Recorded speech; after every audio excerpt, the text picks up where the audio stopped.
Hi, everyone. My story today is from June 1984, and it's called Finger Figuring. As a child, I almost wore out my fingers doing math problems. My teacher frowned on the digit math method, but that didn't stop me.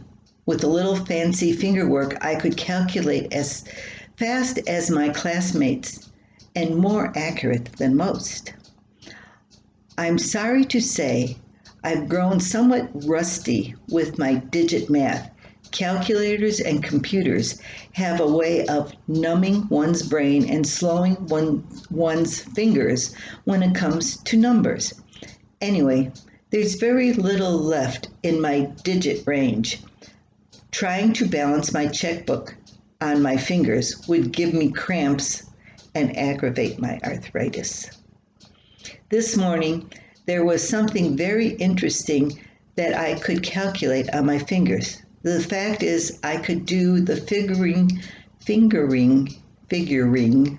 for this one on one hand. When I awoke, I groggily noted, to my complete surprise, that I had slept through the night. So what you say? Doesn't everyone? No, at least this writer isn't among the sleepers that can match a log or a baby or my husband Bob when it comes to night naps.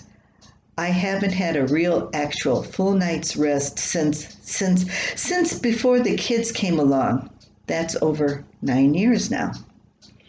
Our kids have odd nocturnal habits. Russell gets extremely thirsty at about 2:15 a.m.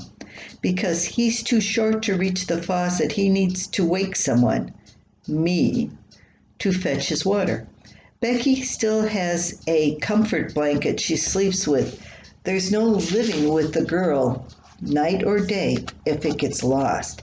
When Becky makes a nightly visit to my side of the bed, it's usually because her blanket is missing. In the past, I have found it under her pillow, behind the bed, and in her brother's arms. Robbie walks in his sleep. He has scared more than one person with his nighttime jaunts.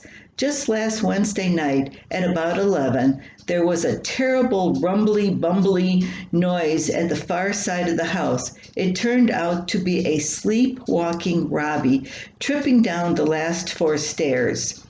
By the time he was found, he was back in his own bed, sound asleep, unaware of the commotion he had caused. Our youngest, Rachel, likes to wake up at night just for the fun of it. I believe she knows that one sharp cry from her will have me on my feet in seconds and awake for hours. After accomplishing her objective, waking me, Rachel Joe can be back to sleep in seconds, sleeping like a baby, of course. I haven't slept like a baby since I was a baby. No, I take that back. My mother has told me nights she walked the floor with me crying, a red-haired, colicky baby. There had been a few quiet nights I'd managed to steal since 1974, about 5. Take that as an estimate. I'm not sure if I should count the night before my shoulder operation, then the medication zonked me out. I cherish those nights so much, I keep them recorded in my journal. They are the only things that I can add up on my finger math these days. That is, if I don't count the times Bob surprised me with a night on the town.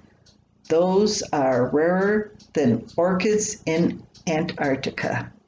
Bob was never one for wanting to go out at night, except maybe to sit in the yard.